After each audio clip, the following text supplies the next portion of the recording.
Hello students, we are going to study about solid state electronic devices. Solid state electronic devices are also known as semiconducting electronic devices. We know that today's electronic world is very much dominated by the semiconducting electronic devices. There are large number of semiconducting electronic devices like diodes, triodes, photovoltaic cells, or even the integrated circuits. So we cannot imagine the electronic world without semiconductor. So semiconductor plays a very drastic and important role in electronics today. So in order to learn about electronic devices, first of all we must have the basic idea of what the semiconductors are. Dear students, you know that on the basis of conductivity, the materials can be classified into insulators, semiconductors and conductors. Insulators are that materials in which we do not find the free electrons and hence has very negligible or almost no conductivity. But if we see conductors, then the conductors are the materials in which large number of free electrons are available and hence its conductivity is very high. But if we consider the pure semiconductors, then in pure semiconductors the conductivity is much less than that of conductor, but it is much greater as compared to insulators. So this classification of the material on the basis of conductivity is very well explained by the energy band theory. So first of all, we will learn about what is energy band theory. For this concept, we must be aware first about the formation of energy band. We will see what energy band is, and we will also see what are the different types of energy bands in a solid. So in every solids there are three types of energy bands, that is valence band, conduction band and forbidden energy band. So let's start with the formation of energy band. So you all know that if we consider any type of material, then its basic building block is atom. Atom consists of nucleus and nucleus consists of neutrons and protons, and we all know that the electrons revolve around the nucleus in a particular well defined orbit. Okay, let us consider, we are considering here initially the example of hydrogen. We all know that the hydrogen has a very simple atomic structure. It consists of a nucleus and only one electron is revolving in the outermost in the orbit around the nucleus. Okay, so if we consider an isolated atom means a single atom, then the electrons are tightly bound and have discrete sharp energy level as shown in the figure. Okay, so here you can see that this is one atom present. Okay, and the center part is the nucleus, and around the nucleus the electron is revolving circularly. In this case there is only one energy band associated with this atom. Okay, now if we have to form the solids, then obviously we have to bring more atoms together. Suppose we are considering that two identical hydrogen atoms are brought closer to each other. So what happens is that the outermost orbit of these atoms start to overlap and interact. So what happens that according to Pauli's exclusion principle, we all know that the electrons cannot have the same state.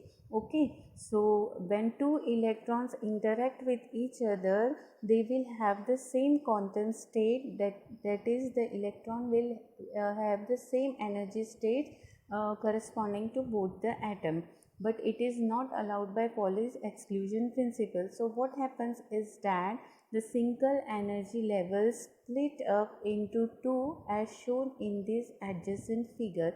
Here you can see that two atoms are brought close to each other. When they are brought close to each other, their outermost electron energy level overlaps and this single energy levels is split up into two. Okay, So obviously now if we bring more atoms together, then the number of atoms, then there will be the number of splitting of energy levels also. In this case you can see that the single energy level is split up into three. If there are four atoms that are coming close to each other, then their outermost orbit interact and the single energy level is split up into four. On the same path, if we go on, and you know that in the atoms there are not 1, 2, 3 or 4 atoms, but there are large number of atoms which forms the solid. So in this case you can see that if infinite number of atoms are brought close to each other, suppose n number of atoms are brought close to each other, then the single energy level is split up into large number of energy level as shown in the figure. Or you can say that if n atoms are brought close to each other, then the single energy level will be split up into n energy level. Now as you can see here that the spacing, or you can see that I have shown the energy levels in the form of band. So why we call it as band, I will explain you. See, in solid it contains approximately about 10 raised to power 28 atoms per meter cube. You can understand that this number is very very large. Over 1 there are 28 zeros. Okay, so therefore if we consider this much amount of atom, then the energy level of this atom will be split up into number of energy levels, and if we consider two consecutive energy levels, then in that consecutive energy level, that is the split, the energy levels that are splitted, the consecutive energy levels will have the spacing of approximately around 10 raised to power minus 27 electron volt, which is very very very small, extremely small. You can see that 0.27 zeros and 1. So this number is very very small, and so what happens is that the energy band can be viewed as the continuum of state. That is, the band may be considered to be continuous distribution of energy.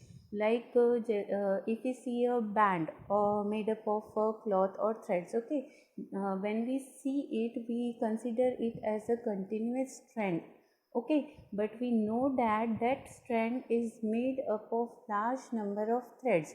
But why these threads are not visible to us? Because they are knitted very close to each other. Though they are separate, they are visible like they are a single piece of cloth. Okay, so what happens is that because the energy levels are very close to each other, and that's why it that energy levels do not appear as distinct, but as a whole they appear like a band.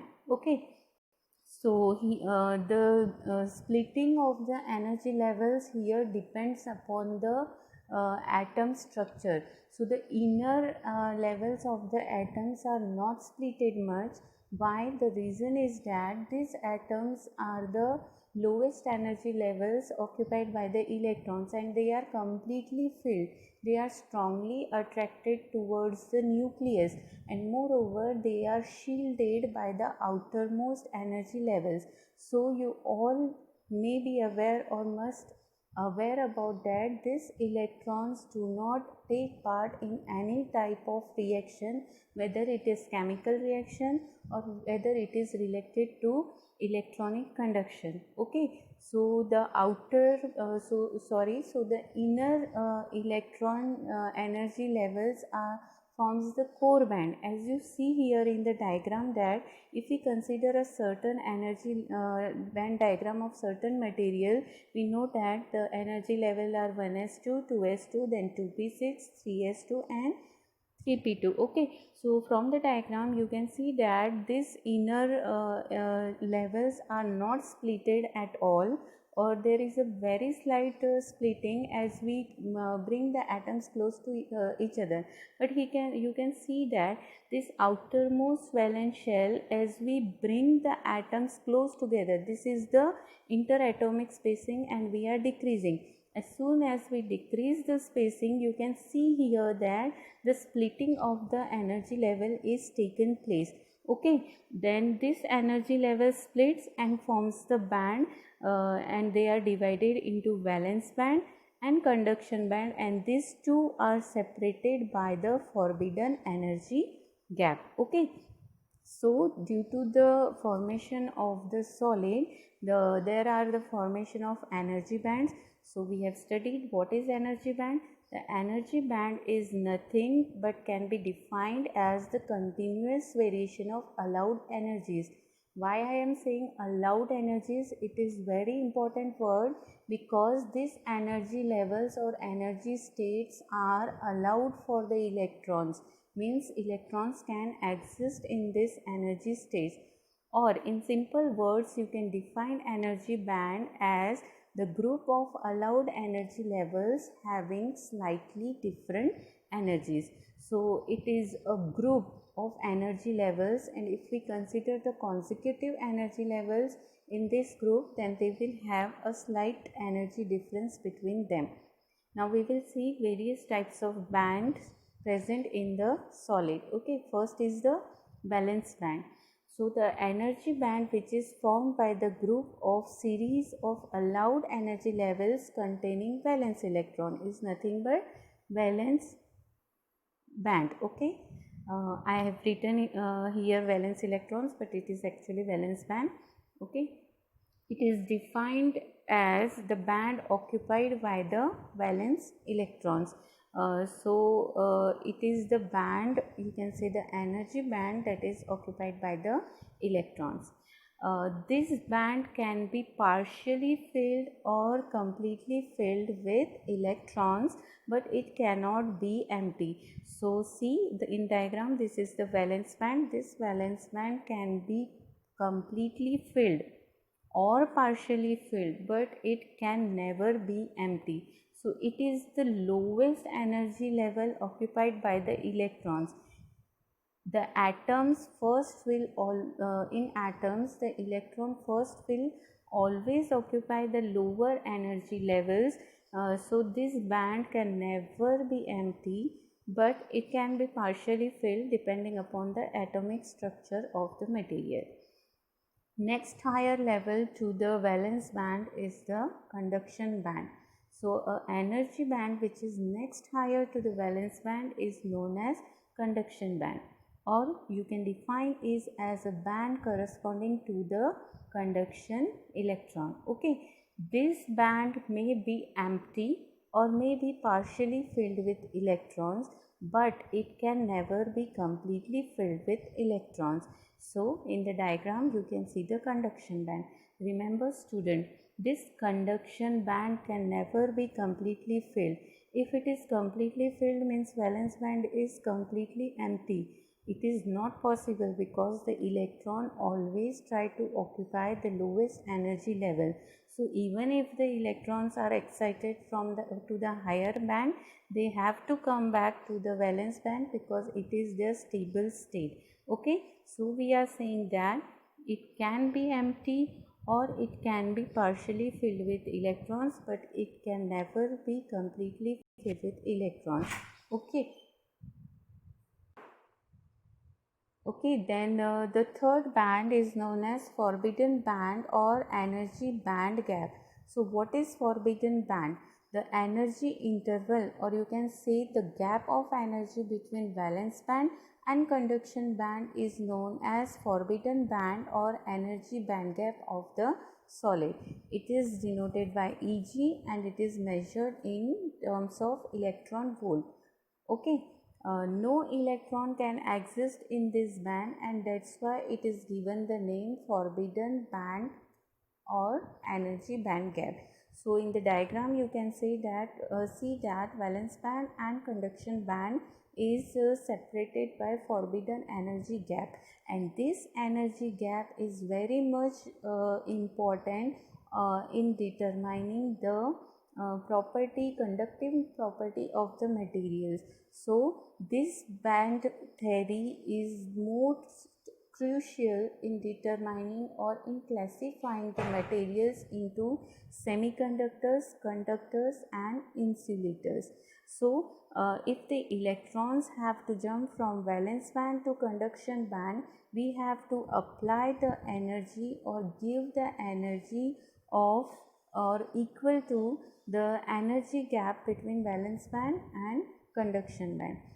In simple words, you can say that if we have to excite the electrons from valence band to conduction band, the electrons must have energy equal to forbidden energy gap. Okay, so this is all about the energy band, in which we studied how the formation of energy band takes place. We studied the different types of bands like valence band, conduction band and forbidden energy gap. Valence band is the lowest energy band occupied by the electrons. Conduction band is the allowed energy level higher or next to the valence band, and valence band and conduction band is separated by the forbidden energy gap. And remember students, this structure or this energy band structure of the solid is unique for every solid, just like our fingerprints, and is very crucial in determining the electrical property of any material. In the next lecture, we are going to study how the materials are classified on the basis of energy band diagram. Till then, bye and take care. Thank you.